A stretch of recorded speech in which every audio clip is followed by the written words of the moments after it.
pense que j'ai un parcours qui a été marqué par du scoutisme et de l'engagement avec des jeunes, notamment au sein d'une école de musique quand j'étais jeune.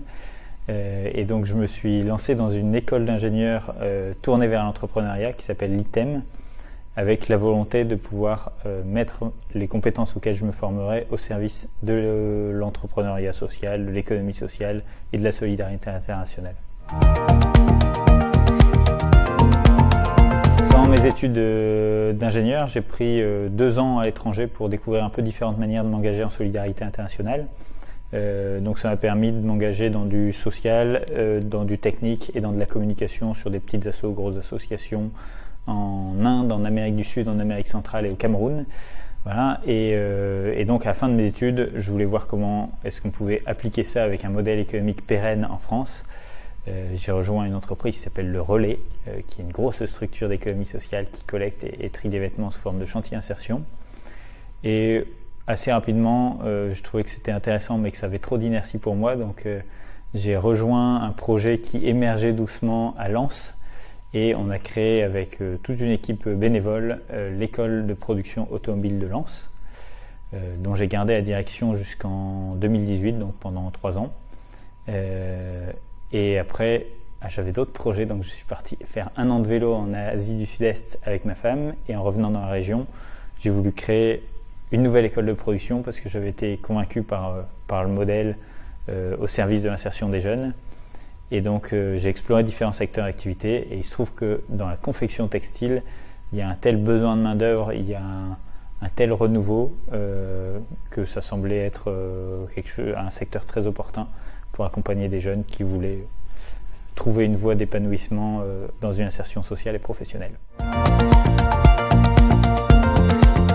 L'idée est née fin 2019 au fil de rencontres. Voilà, j'ai pris 6 mois exploratoires pour rencontrer un maximum de personnes liées au monde du textile, liées au monde de l'insertion et liées au territoire de Roubaix parce que c'est un territoire et un secteur d'activité que je ne connaissais pas du tout. J'ai vu à peu près 100-150 personnes dans cette période pour essayer de me cultiver sur le sujet. Au milieu de tout ça, il y a eu une grosse pandémie qui a, dans mon cas, plutôt mis un coup de projecteur et un coup d'accélérateur sur le textile en France et sur la situation du décrochage scolaire.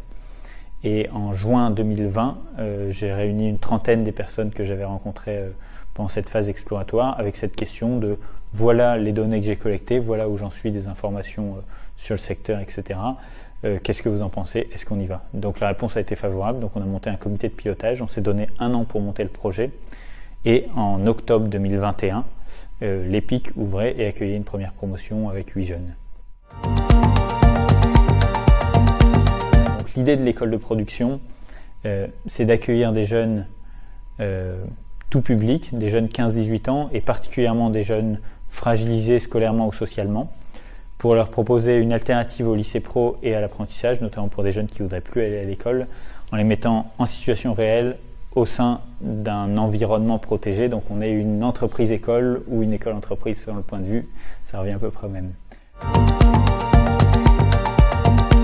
Ce qui est riche aussi au sein d'un projet comme l'EPIC, et moi en tout cas ce qui me nourrit énormément, c'est que c'est un projet collectif avec des personnes qui sont engagées à différents niveaux. On a des bénévoles qui interviennent sur du soutien individuel, on a un conseil d'administration qui est extrêmement engagé avec un président qui est actuellement Jean-Luc Soufflet, cofondateur d'Okaidi, qui est extrêmement disponible et chacun donne de son temps et de ses compétences pour accompagner le projet.